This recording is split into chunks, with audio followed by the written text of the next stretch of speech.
ada keutamaan dalam sholat nih, sehingga membuat kita jangan meninggalkan sholat. Apa itu? Yang pertama, keutamaan sholat adalah sebaik-baik amalan setelah 2 kalimat syahadat.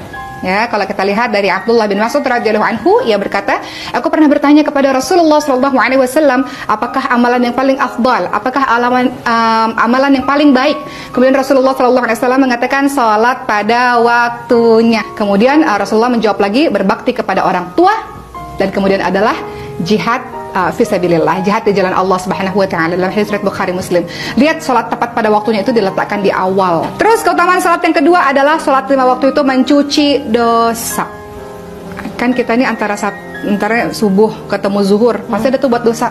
Iya. Dari zuhur ketemu asar, ada tuh buat dosa, entah lisan lah yang berkomentar, yang tidak sadar dan sadar yang Boki ya. Betul, sehingga sholat itu sebenarnya adalah membuat kita membersihkan diri dari dosa ya.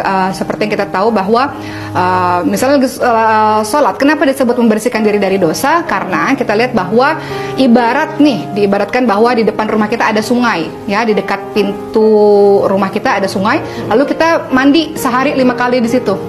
Pasti hilang tuh daki-daki. Iya. Bersih. Iya, betul. Ibarat juga dengan sholat seperti itu. Membersihkan diri, membersihkan dosa-dosa sehari 5 kali kalau sholat fardu ya, ditambah dengan sholat-sholat sunnah lainnya.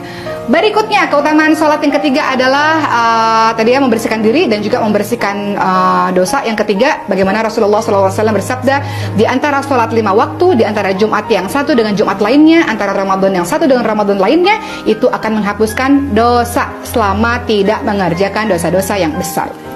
Insyaallah. Yang keempat, salat adalah cahaya di dunia dan di akhirat. Dan kita tahu teman-teman sekalian, salat itu inna sholata tanha 'anil fahsya'i wal munkar.